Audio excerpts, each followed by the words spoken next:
మా అమ్మ కాదు. నా దృష్టిలో ఈ క్షణమే ఇప్పుడే నువ్వు చచ్చిపోయావు. నువ్వు చచ్చిపోయావు. నువ్వు చచ్చిపోయావు. నువ్వు చచ్చిపోయావు. నువ్వు చచ్చిపోయావు. చచ్చిపోయావు.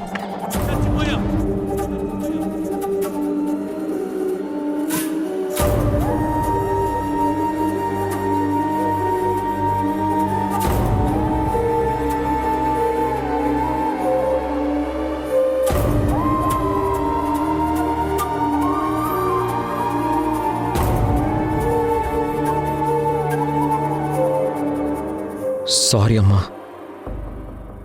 ఇందాకేదో కోపంలో అలా అనేశాను.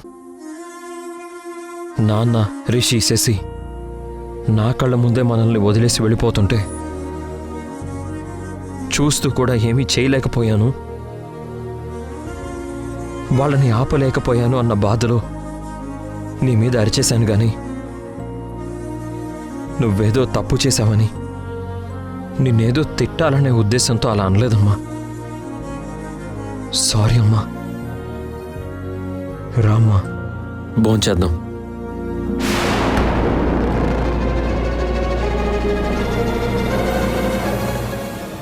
అమ్మా,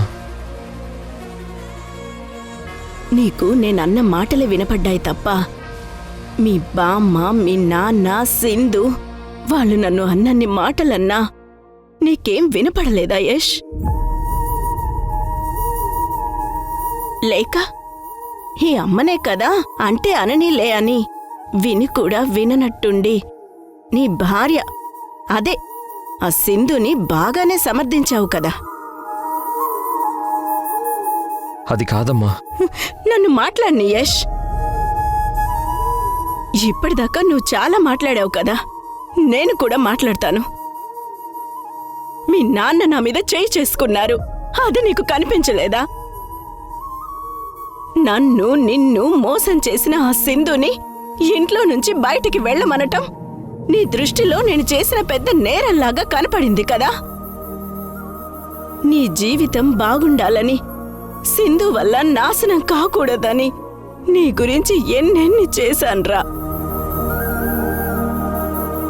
నిన్ను కంటికి రెప్పలాగా కాపాడుకుంటూ వస్తున్నాను. అలాంటిది ఈ అమ్మను నువ్వు ఏమన్నావురా? నేను తొందరపడ్డానా? నా తొందరపాటు వల్లే నీ పిల్లలు నీకు దూరం అయ్యారా? అమ్మా ప్లీజ్ అమ్మా, నేను చెప్పే. నేను మాట్లాడాల్సింది ఇంకా అవలేదు యష్, ఇంకా ఉంది. కన్న కొడుకు అన్ని మాటలన్నాక ఏ తల్లి మనసైనా ఎలా తట్టుకోగలదురా? ఆ సింధు, మీ నాన్న, మీ బామ్మ నన్ను సగం చంపేసి వెళ్ళిపోతే నువ్వు నీ మాటలతో నన్ను పూర్తిగా చంపేశావురా. ప్లీజ్ అమ్మా, నేనే తొందరపడ్డానమ్మా. నిన్ను అలా అనాల్సింది కాదు. ఈ ఒక్కసారికి క్షమించమ్మా. రామ్మా. ఇంకా ఆపుతావా? అందరూ నేనేదో తప్పు చేసినట్టుగా, నా గురించి ఇష్టం వచ్చినట్టుగా మాట్లాడితే నేను శాంతంగా అలా చూస్తూ కూర్చోవాలా? చివరికి నువ్వు కూడా నీ మాటలతో నన్ను గాయపరిచి పిచ్చిదాన్లా చిత్రీకరించావు కదరా. తప్పు నాదే. నువ్వు నా వాళ్ళు అంటూ మీ అందరి కోసం నేను పాకులాడని చూడు, అదేరా నేను చేసిన పెద్ద తప్పు. అమ్మా, అక్కడ జరిగిన దానికి ఇప్పుడు నువ్వు మాట్లాడేదానికి ఏమన్నా సంబంధం ఉందా అమ్మా? సంబంధం ఉంది. సంబంధం ఉందిరా. సంబంధం లేకుండా నేను మాట్లాడను. మీ నాన్న నాతో ఉన్న బంధం తెంచేసుకొని వెళ్ళిపోయారా. నువ్వు కూడా ఈ అమ్మతో ఏ సంబంధం లేదు అన్నట్టుగా నన్ను అన్ని మాటలు అనేసావు. నాకు పిచ్చి కదా, నేను పిచ్చిదాన్ని కదా, అందుకే నేను నీకు అడ్డం కదా. నేను చేస్తే నీకు ఏ అడ్డు ఉండదు కదా. నువ్వు మాత్రం నీ భార్య పిల్లలతో సంతోషంగా ఉండు. ఈ అమ్మ చేస్తే నీ కంట్లో నుంచి ఒక్క కన్నీటి పొట్టు రాల్చు, నాకు అది చాలు. నువ్వు కూడా మీ నాన్నలాగే ఈ అమ్మను వదిలేసి ఆ సింధు దగ్గరికే వెళ్ళిపోరా, వెళ్ళిపో.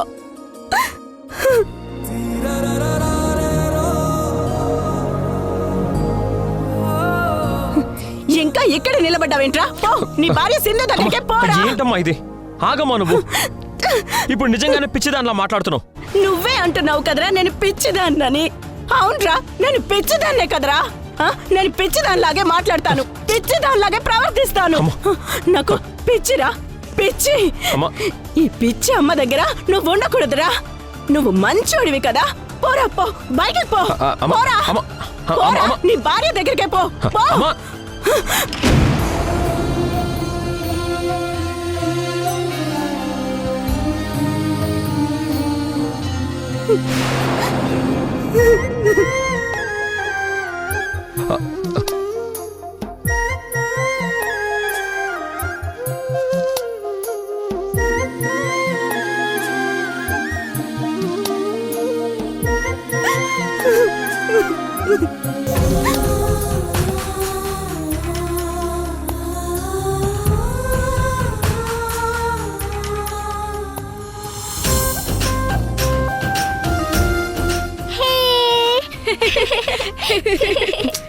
పిల్లలు ఇట్రండి. అమ్మా ఇక్కడికి వచ్చి మాకు పెట్టమ్మా. ఏ పిల్లలు ఆగమని చెప్తున్నానా? పిల్లలు ఆగండి. అన్నం తినేటప్పుడు పరిగెత్తకూడదు నాన్న, ఒక చోట ఉండి తినండి. అమ్మా అమ్మా అమ్మా ఈ పల్లెటూరు ఇల్లు చాలా బాగున్నాయమ్మా. మనం ప్రతి సమ్మర్కి హాలిడేస్ కి ఇక్కడికే వద్దాం. సరే అలాగే వద్దాం. ముందు ఇట్రండి, తినండి. అమ్మా నువ్వు నాన్న ఎప్పుడైనా ఈ ఊరు వచ్చారా? వచ్చాం వచ్చాం. నువ్వు నాన్న బాగా ఎంజాయ్ చేశారా?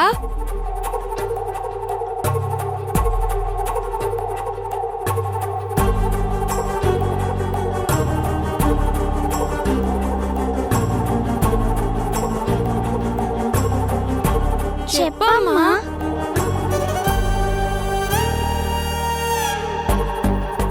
చేసాం. అమ్మా హాలిడేస్ వచ్చాయంటే అందరం కలిసి ఒకే చోటు ఉండాలి కదా. ఇప్పుడు ఉన్నాం కదా. మనం ఉంటే సరిపోతుందా అమ్మా? మనతో పాటు నాన్న కూడా ఉండాలి కదా.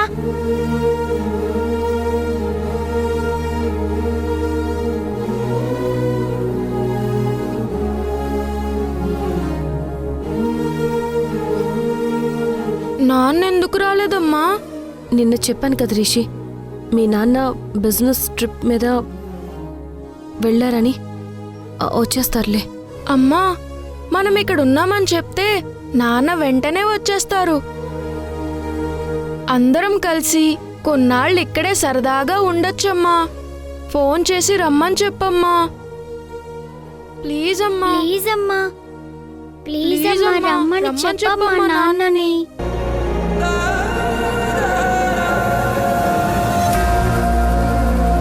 పిల్లలు, ఇప్పటికిప్పుడు వాడు రావడం అంటే కష్టం కదా. మీ హాలిడేస్ అయిపోయేలోపు మీ నాన్న ఖచ్చితంగా వస్తాడ్రా. ముందు మీరు తినండిరా. అదేం కుదరదు తాతయ్య. మా నాన్న ఇప్పుడే ఇక్కడికి రావాలి. ఒకసారి నీ ఫోన్ ఇవ్వా ప్లీజ్. దేనికిరా? మా నాన్నకి ఫోన్ చేయాలి తాతయ్య. ఇప్పుడెందుకురా మీ నాన్నకి ఫోను? ఫోన్ చేసి మా నాన్నని ఇక్కడికి రమ్మని చెప్పాలి. నో ప్లీజ్ పిల్లలు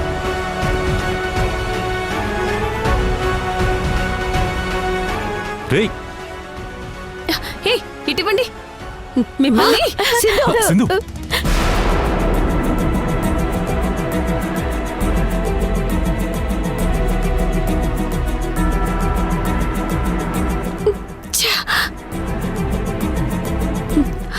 మీ తాతయ్య చెప్తూనే ఉన్నారు కదా, మీ నాన్నని డిస్టర్బ్ చెయ్యొద్దు అని. ఆయన వినకుండా ఎందుకు ఫోన్ చేస్తున్నారు? మీ నాన్న వస్తారని నేను చెప్పాను కదా. అయినా రోజు రోజుకి మీ అల్లరి ఎక్కువైపోతుంది. ఇంకోసారి ఫోన్ చేస్తే తన్నులు పడతాయి చెప్తున్నా. ఎందుకే పిల్లల్ని అరుస్తున్నావు? నీకు తెలీదు, నువ్వు ఊరుకో భాగ్యం. అమ్మా ఎప్పుడు మేము నాన్నతో మాట్లాడాలి అన్నా నువ్వే ఫోన్ చేసి మాకిచ్చేదానివి కదా. మరి ఇప్పుడు ఎందుకమ్మా నాన్నకి మేము ఫోన్ చేస్తే కోప్పడుతున్నావు? ఇప్పుడు నేను మీకు సమాధానం చెప్పాలా? నన్నే ప్రశ్నించేంత పెద్దవాళ్ళు అయిపోయారా మీరు? సింధు, ఎందుకే అంత కోపం? ఎక్కడో కోపం పిల్లల మీద చూపిస్తావేంటే? పాపం వాళ్ళు పసిపిల్లలే, ఎందుకలా కోపడుతున్నావు? కాస్త నీ కోపం తగ్గించుకుంటే మంచిది.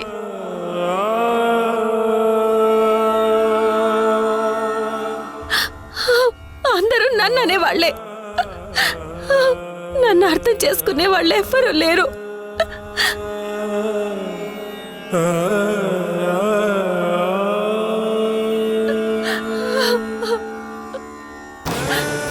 అమ్మ సింధు, సింధు, అమ్మ సింధు, సింధు,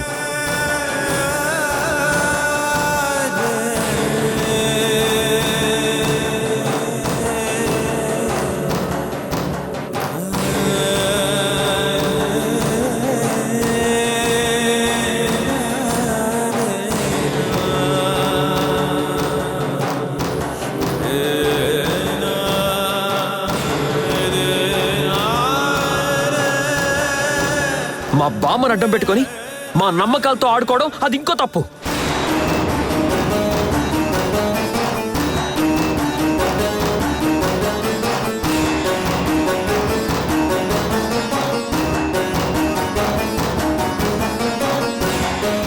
జేజీ, అమ్మెందుకు మా మీద అంత కోపంగా ఉంది? అమ్మ ఎప్పుడు మమ్మల్ని ఇంతలా కోప్పడలేదు జేజీ.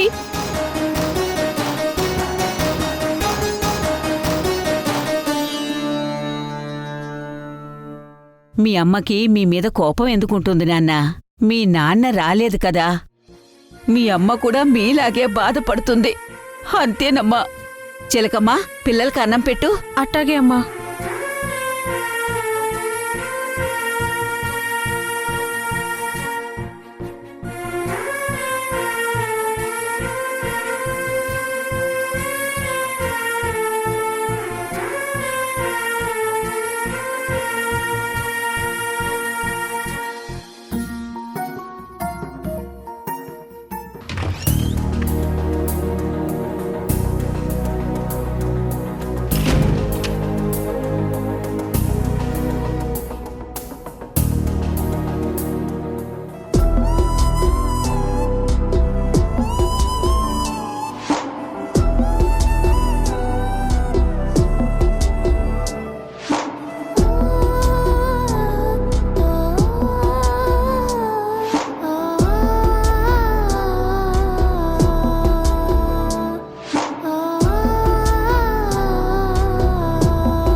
అమ్మ తొందరపడతనం వల్ల నా పిల్లలు నాకు దూరం అయ్యారు. ఈ ప్రాబ్లం ఎలా సాల్వ్ చేయాలి? నాన్నని పిల్లల్ని ఇక్కడికి ఎలా తీసుకురావాలి?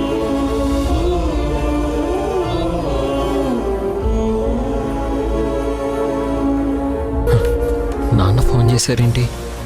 అంటే నాన్న మనసు మారిందా? అందుకే నాన్న ఫోన్ చేస్తున్నాడా?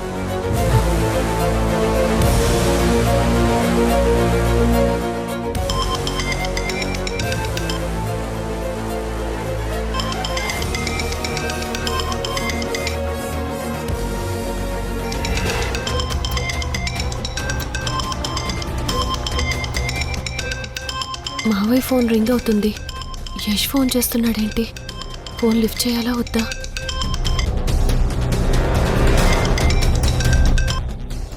హలో నాన్న. చెప్పు యష్.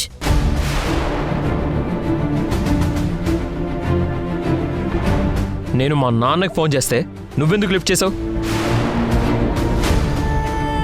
ఇదే సింధు నీతో ప్రాబ్లం. నీకు సంబంధం లేని విషయాల్లో అనవసరంగా తలదూరుస్తావు.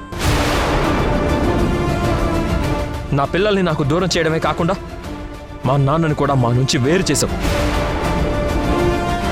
నిన్ను క్షమించి మా ఇంట్లో మాతో పాటు ఉండనిద్దాం అనుకున్నాను, కానీ నీ వంకర బుద్ధితో మా కుటుంబాన్ని విచ్ఛిన్నం చేశావు. నిన్ను ఈ జన్మకి క్షమించను. ఏంటి యష్? ఏం మాట్లాడుతున్నావు? నువ్వు నన్ను క్షమించడం ఏంటి? నేను ఏ తప్పు చేశానని నువ్వు నన్ను క్షమించాలి? బామ్మను అడ్డం పెట్టుకుని నాటకం ఆడానని అన్నావు కదా. నేను ఎవరిని బాధ పెట్టాలనో వేరు చేయాలనో నాటకం ఆడలేదు. అందరూ కలిసి ఉండాలని ఇలా చేశాను. దానికి నువ్వు నన్ను క్షమించడం ఏంటి? అసలు నువ్వెవరు, మీ అమ్మ ఎవరు నన్ను క్షమించడానికి? మీరాడిన నాటకాలకి నేను కదా ఈ మాట అనాలి. అసలు నేను నాటకం ఆడి నా పిల్లలతో మీ ఇంటికి రావాల్సిన పరిస్థితి కల్పించింది నువ్వు, మీ అమ్మే కదా. నేను కదా మీ మీద కోప్పడాలి, మిమ్మల్ని అరవాలి. భాగ్యం మీతో గొడవ పడుతున్నప్పుడు నేను ఆపాను. ఇప్పుడు అదే నేను చెప్తున్నాను. నేను మీతో కలవడం కోసం నాటకం ఆడితే మీరు నన్ను దూరం చెయ్యాలని ఎన్నో నాటకాలు ఆడారు, ఎన్నో కుట్రలు చేశారు. మిమ్మల్ని నేను కదా క్షమించాలి. నువ్వు ఈ జన్మలో మారో సింధు. ఛా, మారాల్సింది నేను కాదు యష్, నువ్వు. ఏ, ఏ, ఛా.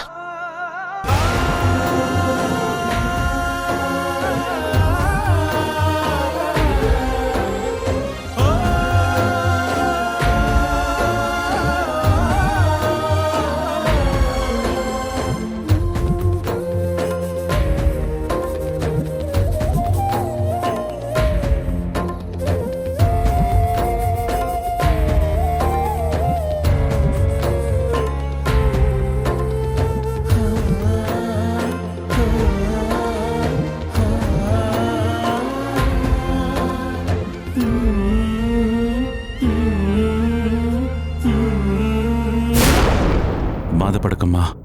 వాళ్ళమ్మే వాణ్ణి ఇలా తయారు చేసింది.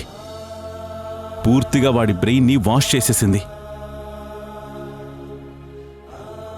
నీ మనసెంత మంచిదో ఇప్పటికీ వాడికి అర్థం కావట్లేదు. వాడిక మారతాడన్న నమ్మకం నాకు పోయిందమ్మా. అందుకే నాకు ఓపిక నశించి మీ అత్తయ్య దగ్గర అలా ప్రవర్తించాను.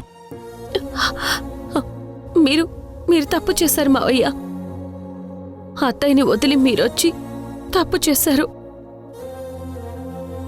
సమస్య నాది మావయ్య. నేను ఎలాగోలా పరిష్కరించుకుంటాను. నా కోసం మీరెందుకు మావయ్య మీ వాళ్ళకి మీరు శత్రువు అవ్వడం? లేదమ్మా, లేదు. నేను లేను కదా. ఇప్పుడు మీ అత్తయ్యకి బాగా తెలిసొస్తుంది. చూస్తూ ఉండు, మీ అత్తయ్య మారుతుందమ్మా. భార్యకి భర్త దూరం అయితే ఆ బాధ ఎంత దారుణంగా ఉంటుందో మీకు తెలీదు మావయ్య, మీకు తెలీదు. ప్రస్తుతం నేను నా భర్తకి దూరమై ఎంత బాధపడుతున్నానో నాకు మాత్రమే తెలుసు మావయ్య, నాకు మాత్రమే తెలుసు. అక్కడ అత్తయ్య కూడా ఇదే బాధ అనుభవించాలా మావయ్య? చెప్పండి. నువ్వు పడుతున్న బాధ మీ అత్తయ్యకి తెలిసి రావాల్సిందు. అప్పుడే నువ్వు యష్ ఒక్కటవుతారు. ఇప్పుడు ఏమీ ఆలోచించకమ్మా. మీ అత్తయ్య గురించి వదిలే. నా పిల్లలకి మాటిచ్చాను. నాన్న, నేను, పిల్లలు అందరం కలిసి ఉంటామని. ఆ మాట నేను నిలబెట్టుకోలేకపోయాను మావయ్య. ఇందాక పిల్లలు నాన్న గురించి అడిగితే సమాధానం చెప్పలేకే వాళ్ళ మీద కోపడ్డాను మావయ్య. బాధపడకమ్మా సింధు, కాలమే అన్నిటికీ సమాధానం చెప్తుంది. త్వరలోనే నువ్వు యష్ కలిసిపోతారమ్మా. నీకంతా మంచే జరుగుతుంది. ఊరుకోమ్మా, బాధపడకు.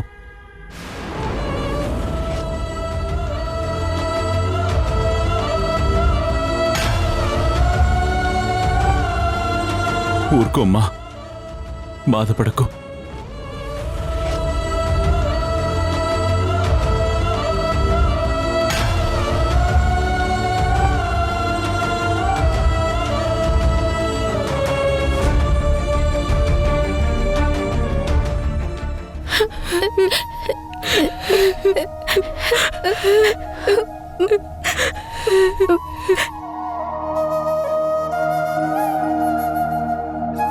బాధగా ఉంది రిషి. నాకు కూడా. ఎన్ని రోజులు అమ్మ నాన్న మధ్య ఏ గొడవలు లేకుండా ఇద్దరూ కలిసిపోయి హ్యాపీగా ఉంటున్నారనుకున్నాం. అదంతా అబద్ధమని ఇందాక అమ్మ తాతయ్య మాట్లాడుకుంటుంటే తెలిసింది. ఇంకా అమ్మ నాన్న కలవరా? వాళ్ళ మధ్య ఏదో మళ్ళీ గొడవైంది కదా. ఈ ప్రాజెక్ట్ చేస్తే నీకెంతొస్తుంది? మహా అయితే 15 లేదా 20 కోట్లు, అంతే కదా. ఆఫ్టర్ ఆల్ 15-20 కోట్లు మిగలడం కోసం చేస్తున్నాననుకుంటున్నారా? మరి ఎంత మిగులుతుందని చేస్తున్నావు? 250 కోట్లు.